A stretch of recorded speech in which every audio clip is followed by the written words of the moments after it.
ఒక్కరు కూడా చెప్పలేదు. Good afternoon.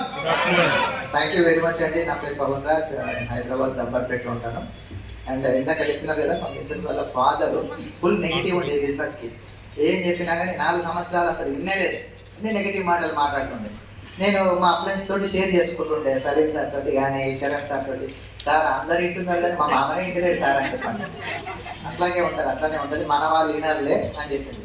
కానీ చూడండి, అప్లైన్ ఎప్పుడు అప్లైన్ సబ్మిసబుల్లో ఉంటే, అప్లైన్ తోటి కొన్ని మనం షేర్ చేసుకుంటే వండర్స్ ఎట్లా జరుగుతాయి అంటే, 4 సంవత్సరాల నుంచి మేము ఎంత ప్రయత్నం చేసినా విననటువంటి వ్యక్తి, నెగిటివ్ మనిషి వీళ్ళ డాడీ, మా రికగ్నిషన్ టైంలో చరణ్ సార్ గుర్తు పెట్టుకొని ఏమని చెప్పినారంటే, సही समय आ गया पवन जी, आप अपने मामा को बुलाओ, మీ మామయ్య పిలువు, మాకు ఇక్కడ పెద్ద రికగ్నిషన్ జరుగుతుంది, మీరు ఒక ఫ్యామిలీ మెంబర్గా మీకు ఇన్విటేషన్ ఉంటుంది. మామూలుగా అయితే 5,000 టికెట్ తీసుకొని రావాలి, మీకు ఇది ఫ్రీ, ఫ్యామిలీ మెంబర్ కాబట్టి ఇప్పుడు ఇన్వైట్ చేయి వాళ్ళకి, అట్లా ఫ్యామిలీ మెంబర్ కాబట్టి అంటే సరే అని ఇన్వైట్ ఇన్వైట్ చేస్తే గెస్ట్ అని చెప్పని వచ్చి ఆ రోజు ఆ ఈవెంట్ అంతా చూసిన తర్వాత అబ్బా నిజంగా ఇంత ఘనకార్యం చేసారమ్మా కూతురు అల్లుడు అని చెప్పని ఆయన ఫిదా అయిపోయి అసలు ఆ కుర్చీ మీద కూర్చున్నా అంటే ఆ మధ్యలో లంచ్కి పోయొచ్చి మళ్ళీ వచ్చి అట్లనే కూర్చొని చూసాను.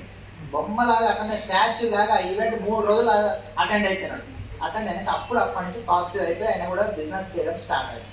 అంటే జనం నిజంగా అవకాశాలు రాక పేదలుగా లేరు మనుషులు. అవకాశాలు వచ్చినా కానీ కూడా దాన్ని పట్టించుకోక, గుర్తుపట్టక పేదలుగానే మిగిలిపోతున్నారు. 100 మెంబర్స్లో 80% ఇట్లానే ఉన్నారు. చూడండి, ఒక సలీం సార్ ఒక క్యాబ్ డ్రైవర్గా ఎంతో కష్టాలు పడుతున్నటువంటి వ్యక్తి ఈరోజు మరి తనకి అవకాశం వస్తే తను కూడా లైఫ్ తీసుకొని దాన్ని పక్కన పెడితే కనుక ఈరోజు సార్ లైఫ్ చూడలేనా, బెంజ్ కార్ తీసుకున్నారు, ఒక ఇల్లు తీసుకున్నారు. మరి ఒక క్యాబ్ డ్రైవర్ లైఫ్ ఇట్లా చేయగలంటే ఆపర్చునిటీని గుర్తుపట్టి తీసుకొని సీనియర్స్ చెప్పినటువంటి అడుగుజాడల్లో నడిస్తే మనం సక్సెస్ అవుతాము. ఇట్లాంటి లీడర్స్ లాగా నిజంగా ఇండియాలో చాలా మంది తెలివైనటువంటి వ్యక్తులు ఉన్నారు. ఇండియన్స్ చాలా తెలివైనటువంటి వ్యక్తులు. అందుకే అమెరికన్స్ మన ఇండియన్స్ని వాళ్ళ దేశంలో ఎంప్లాయీస్గా వాడుకుంటున్నారు. చాలా తెలివైనటువంటి వ్యక్తులు, వరల్డ్లో అత్యంత తెలివైన వ్యక్తులు అంటే ఇండియన్స్. ఒక చిన్న స్టోరీ చెప్తాను చూడండి.